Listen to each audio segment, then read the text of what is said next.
अस्सलाम वालेकुम students. Basic concept का आज का हमारा टॉपिक है मॉलिक्यूलर आयन।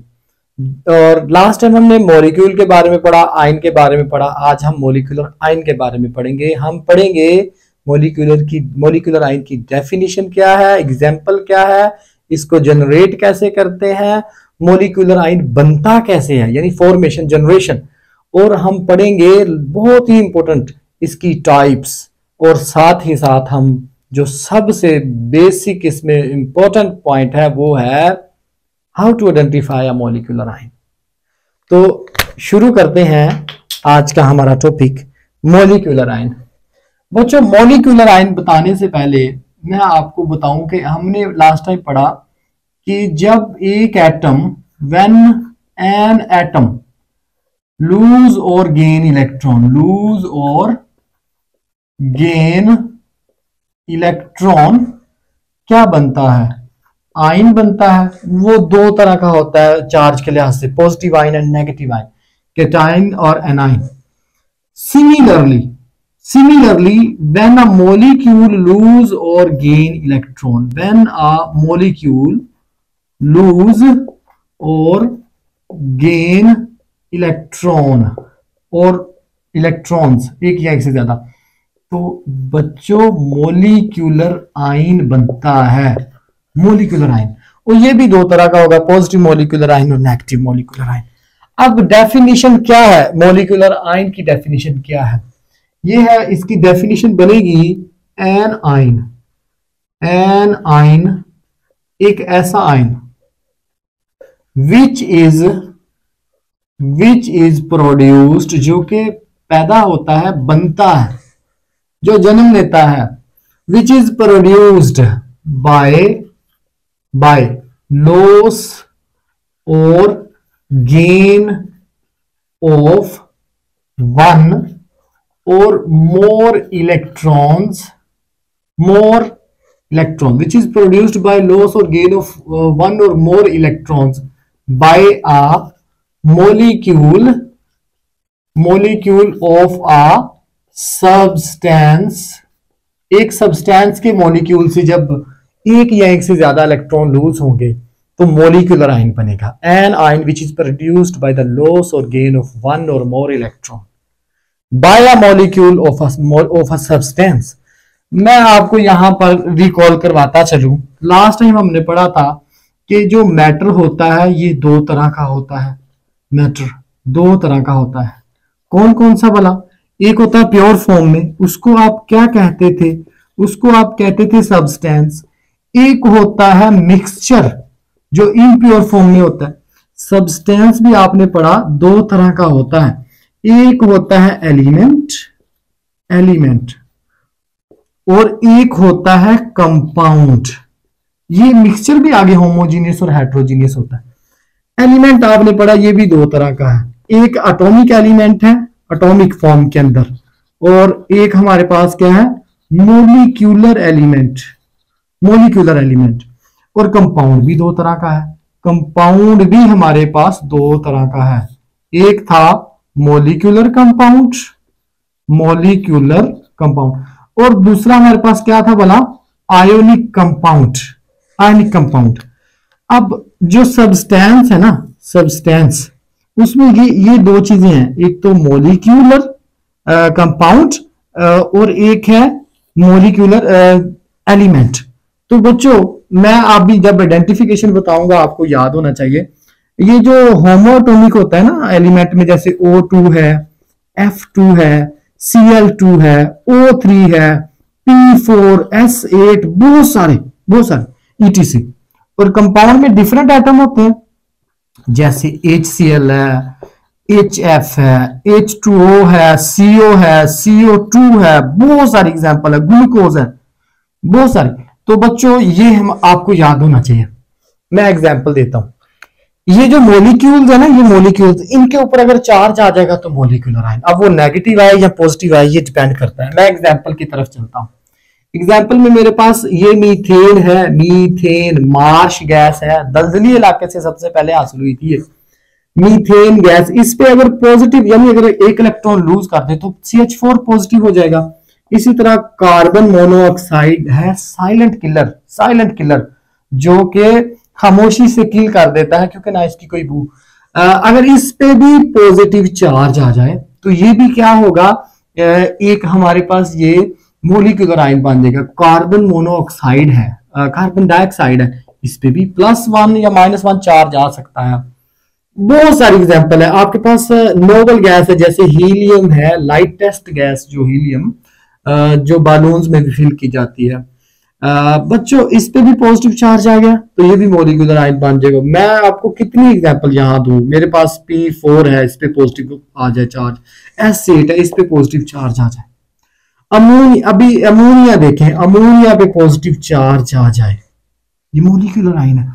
मैं इसमें नेगेटिव की तरफ अगर चलूं, नेगेटिव हमारे पास जो होते हैं जैसे ऑक्सीजन है O2, -1 चार्ज आ जाए या -2 चार्ज आ जाए, ये मोलिक्यूल था। नाइट्रोजन का मोलिक्यूल ले लें, इस पे -1 या -2 चार्ज आ जाए तो ये एक ETC। बहुत सारी एग्जांपल हैं, बहरहाल इसकी कम एग्जांपल है, इसकी ज्यादा, ये मोर अबंडेंट है, ये लेस अबंडेंट है। अभी हम देखते हैं, आपको ना ये दोनों याद रखने हैं और मैं इस पे बात करूंगा। हम इसकी टाइप्स देखते हैं। टाइप्स इसकी बच्चों दो तरह की है चार्ज के लिहाज से, जिसपे पॉजिटिव चार्ज है वो पॉजिटिव मॉलिक्यूलर आयन, जिसपे नेगेटिव चार्ज है वो नेगेटिव मॉलिक्यूलर आयन। और कैटायनिक मॉलिक्यूलर आयन भी कहते हैं, एनायनिक मॉलिक्यूलर आयन भी कहते हैं। बच्चों कैटायनिक मॉलिक्यूलर आयन ये कैसे, आप देख ले, formed by loss of electron or electrons, एक या एक से ज्यादा इलेक्ट्रॉन लूज करने से बनता है। ये बच्चों आपके पास क्या है, मोर अबंडेंट है, मोर अबंडेंट। आप अबंडेंट की जगह पर स्टेबल भी कह सकते हैं क्योंकि स्टेबिलिटी और abundance directly proportional. Stability and abundance directly, abundance mean more in percentage, जिसकी मिकदार क्वांटिटी में जो ज्यादा हो। मोर अबंडेंट है कैटायनिक मॉलिक्यूलर आयन, और इसमें आप देखें कि मोर कॉमन भी कह सकते हैं। एग्जांपल क्या है हमारे पास, मैं आपको पहले ही बता चुका हूं। मीथेन पे पॉजिटिव चार्ज आ जाए, कार्बन मोनोऑक्साइड में पॉजिटिव चार्ज आ जाए, मैं यहां पर लिखता हूं ETC वगैरह वगैरह। एनायनिक मॉलिक्यूलर आयन ये कैसे बनता है, ये बनता है formed by gain of electron के गेन से।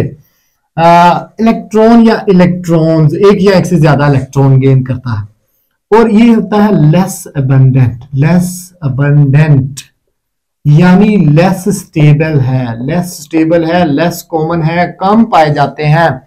क्या वजह है कि पॉजिटिव मॉलिक्यूलर आयन यानी कैटायनिक मॉलिक्यूलर आयन ज्यादा पाए जाते हैं और आयनानिक मॉलिक्यूलर आयन कम पाए जाते हैं। बच्चों इसकी वजह सुने, एक्चुअली एक मॉलिक्यूल के लिए इलेक्ट्रॉन लूज करवाना आसान है और गेन करना मुश्किल है, तो इसलिए ये ज्यादा बनते हैं, ज्यादा स्टेबल है। इसकी जो एग्जांपल्स है ना हमारे पास, एग्जांपल्स वो बहुत कम है। जैसे मैंने आपको N2-1 बताया, O2-1 बताया। ये इसके फॉर्मेशन, एक शॉर्ट क्वेश्चन आता है। शॉर्ट क्वेश्चन क्या आता है, कहता है what are molecular ions, how they are generated. Formation यानी आप फॉर्मेशन को ना जनरेशन भी कह सकते हो, यानी ये कैसे फॉर्म होते हैं, जनरेट कैसे होते हैं, कैसे पैदा होते हैं। तो बच्चों ये कैसे बनते हैं, formed by passing high energy beam of electron. पहली बात, बीम ऑफ इलेक्ट्रॉन्स की बीम पास करके, या अल्फा पार्टिकल्स पास करके, या एक्स रेज पास करके। X rays by passing beam of electrons, by passing alpha particles, और बाय पासिंग एक्स रेज। कहां से पास कर रहे हो, थ्रू अ गैस, एक गैस से, थ्रू अ गैस। किसी भी गैस से आप इलेक्ट्रॉन की बीम पास करते हैं, बम्बार्ड करते हैं, उसके ऊपर बम्बार्ड करते हैं, और या आप अल्फा पार्टिकल्स, इलेक्ट्रॉन की बीम, सिंपली आपको पता है इलेक्ट्रॉन एक फंडामेंटल पार्टिकल है, उसको कहते हैं। अल्फा पार्टिकल हीलियम के न्यूक्लियस को कहते हैं। जब हीलियम के ऊपर +2 चार्ज हो, 2 प्रोटॉन है ना इसके अंदर, न्यूट्रॉन भी 0 है, सॉरी 2 न्यूट्रॉन है, 2 प्रोटॉन है और इलेक्ट्रॉन 0 है। एक्स रेज ये भी इलेक्ट्रोमैग्नेटिक रेडिएशंस है। मैं आपको एक बात बता दूं, ये जो इलेक्ट्रॉन है ना, यहां पर देखो, ये मेरे पास एक मॉलिक्यूल है, लेट से कोई मॉलिक्यूल है, यहां पर इसके इलेक्ट्रॉन है। इलेक्ट्रॉन जब हम इसके ऊपर फेंकते हैं तो इलेक्ट्रॉन जो है वो रिपल्शन से निकलता है, रिपल्शन से, रिपल्शन, इलेक्ट्रॉन इलेक्ट्रॉन रिपल्शन होती है, ये रिपल्शन से आयनाइजेशन करवाता है। और जो अल्फा पार्टिकल्स है इस पे पॉजिटिव चार्ज है, ये इलेक्ट्रॉन को खींच कर अपनी तरफ अट्रैक्ट करके, अगर ये इसको आयनाइज इलेक्ट्रॉन बाहर निकाल देता है ना तो पॉजिटिव चार्ज आ जाता है। एक्सरेज अपनी एनर्जी दे देता है, इलेक्ट्रॉन से जाके टकराता है, उसको एक्साइट करता है और शेल से बाहर, इस तरह से ये तीनों आयनाइजेशन करवाते हैं। बहरहाल हमें रेज चाहिए, कोई भी रेडिएशन चाहिए, और वो बच्चों एप्लीकेशन क्या है? अगर मॉलिक्यूलर आयन को हम ब्रेक डाउन करें ना, नेचुरल प्रोडक्ट से अगर मॉलिक्यूल जो हासिल होते हैं उसको ब्रेक डाउन करें तो उनकी स्ट्रक्चर के बारे में हमें इंफॉर्मेशन मिलती है, यानी मॉलिक्यूलर स्ट्रक्चर का पता चलता है। और ये हम मास स्पेक्ट्रोमेट्री के अंदर पढ़ते हैं। तो मैं इसके क्या लिखूंगा इसके बारे में, break down of molecular ion, break down of a molecule, एक मॉलिक्यूल को तोड़ना, break down of a molecule obtained from natural product, obtained from natural product, give important information about their structure, information about their structure, इनकी structure के बारे में हमें important information मिलती है, यानी मॉलिक्यूलर स्ट्रक्चर। हम मास स्पेक्ट्रोमीटर के अंदर एक मॉलिक्यूल को ब्रेक डाउन करते हैं, high energy beam of electron fall करके, वहां से मॉलिक्यूल को फर्दर ब्रेक डाउन करके उसकी स्ट्रक्चर का एस्टिमेशन किया जाता है, स्ट्रक्चर फाइंड की जाती है। तो ये तो यहां पर मैंने क्वेश्चन क्या बताया, what are molecular ions, how they are generated, और ये भी शॉर्ट क्वेश्चन था, what are molecular ions, what are their application, या सिंपली क्वेश्चन पूछता है what are the application of molecular ions. बच्चों most important, what is the how to identify the molecular ion, molecular ion को identify कैसे किया जाता है। मैं पहले आपसे कुछ क्वेश्चन पूछता हूं, फिर मुझे आप बताइएगा। लास्ट टाइम आप लोगों ने पढ़ा था मॉलिक्यूलर आयन, सॉरी आयन, उसमें पॉलीएटॉमिक आयन भी आपने पढ़ा था। पहले मुझे एक क्वेश्चन का आंसर दें आप लोग, आप कमेंट कीजिएगा, इसको वीडियो को पॉज करें और कमेंट करें क्या राइट आंसर है। पहला क्वेश्चन मेरा आपके पास है, He पॉजिटिव, बीटा ऑप्शन है, CH4 पॉजिटिव और चार्ली ऑप्शन है, NH4 पॉजिटिव और डेल्टा ऑप्शन है, लेट से मेरे पास है CO positive.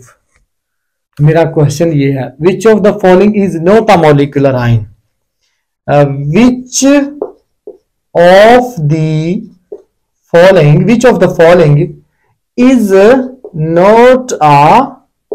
Not a molecular ion, इनमें से कौन सा मॉलिक्यूलर आयन नहीं है, कौन सा मॉलिक्यूलर आयन नहीं है। अब आंसर क्या है, जरा पॉज करें और कमेंट करें क्या आंसर होगा इसका। बच्चों मैं आपको इसकी आइडेंटिफिकेशन बताता हूं, क्या करेंगे आप लोग, आप ऐसे करेंगे कि जो भी आयन दिया गया है हर आयन से चार्ज रिमूव करके देखें, चार्ज रिमूव करके देखें क्या वो, अगर वो मॉलिक्यूल एग्जिस्ट करता होगा तो वो मॉलिक्यूलर आयन है, अदरवाइज वो मॉलिक्यूलर आयन नहीं है, वो पॉलीएटॉमिक आयन है। मैं क्या कह रहा हूं, remove the charge from the given ion and identify whether that molecule exist in chemistry और नॉट। मसलन अभी एग्जाम्पल के तौर पर ये हमारे पास पड़े, मैं इससे चार्ज रिमूव करता हूं, क्या ऐसा कोई मॉलिक्यूल एग्जिस्ट करता है केमिस्ट्री में? क्यों नहीं करता भाई, नोबल गैसेज हैं, noble gases helium, neon, argon, krypton, xenon, radon, सारे मॉलिक्यूल है, मोनोएटॉमिक मॉलिक्यूल है, तो ये तो मॉलिक्यूलर आइन है। उसने क्वेश्चन क्या किया, which of the following is not a molecular आइन। अच्छा अभी देखो आपको कहता है कि इसको देखो, इसको यहां से हटाओ, मीथेन अल्केन का पहला मेंबर है, ये भी एक मॉलिक्यूल है, तो बच्चों ये भी हमारा आंसर नहीं है। उसने कहा कौन सा मॉलिक्यूलर आइन नहीं है, ये जो है चार्ली ऑप्शन NH4, इससे हटा दिया चार्ज तो NH4। क्या ऐसा कोई मॉलिक्यूल हमने देखा? आप यहां देखो, ये जो NH3 है, मैंने एग्जांपल में लिखा है NH3 मॉलिक्यूल केमिस्ट्री में एग्जिस्ट करता है। NH3 मॉलिक्यूल केमिस्ट्री में एग्जिस्ट करता है, लेकिन ये जो NH4 है इसमें एक एटम बढ़ गया, ऐसा तो कोई भी मॉलिक्यूल केमिस्ट्री में एग्जिस्ट नहीं करता। ना ही NH2 एग्जिस्ट करता है। NH2 मतलब मैं ये कह रहा हूं कि उसमें एटम की तादाद सेम रहनी चाहिए, एटम की तादाद चेंज नहीं होनी चाहिए। नंबर ऑफ एटम यहां पर एक बढ़ गया, यहां पर एक कम हो गया, तो आप अगर इसके ऊपर चार्ज डालते हो तो ये मॉलिक्यूलर आइन नहीं है, क्योंकि ऐसा कोई मॉलिक्यूल ही केमिस्ट्री में एग्जिस्ट नहीं करता। तो इसका राइट ऑप्शन क्या हुआ फिर? NH4 positive. NH4। मैं आपसे और क्वेश्चन पूछता हूं, मेरे पास अल्फा ऑप्शन है K पॉजिटिव, बीटा ऑप्शन है Mg2 पॉजिटिव, डेल्टा ऑप्शन है लेट्स से मेरे पास है CO2 positive, is Charlie option, and the delta option is let's say CO3 -2 negative. Which of the following is molecular आइन? कौन सा molecular आइन है? बच्चों ये तो एक सिंपल केटाइन है ना, आइन है। ये मैग्नीशियम भी एक आप देखो कोई ऐसा मॉलिक्यूल केमिस्ट्री में एग्जिस्ट करता है? नहीं करता ऐसा मॉलिक्यूल भी। लेकिन CO2 का मॉलिक्यूल तो केमिस्ट्री में एग्जिस्ट करता है ना, ट्राई एटॉमिक मॉलिक्यूल है, कार्बन का डाइऑक्साइड है, तो इसलिए ये एक मॉलिक्यूलर आइन है। और ये कार्बोनेट है, ऐसा कोई हमारे पास कार्बन डाइऑक्साइड के दो ही तो ऑक्साइड है, कार्बन मोनोऑक्साइड, कार्बन के दो ऑक्साइड है, और कार्बन डाइऑक्साइड, ये ही मॉलिक्यूल्स हैं जो एग्जिस्ट करते हैं। और ये तो कार्बोनेट है, ये मॉलिक्यूलर आइन नहीं है, ये पॉलीएटॉमिक आइन है। पॉलीएटॉमिक आइन, मैं आपको ये कह रहा हूं किसी भी मॉलिक्यूल से चार्ज हटाकर देखें मॉलिक्यूलर आइन से, अगर तो वो कोई मॉलिक्यूल केमिस्ट्री में बन रहा है, एग्जिस्ट करता है, तो मॉलिक्यूलर आइन है, अदरवाइज वो क्या होगा? वो पॉलीएटॉमिक आइन होगा या आइन होगा। बच्चों वीडियो अगर अच्छी लगे तो इसको लाइक करें, शेयर करें और कमेंट करें। अल्लाह हाफिज स्टूडेंट्स।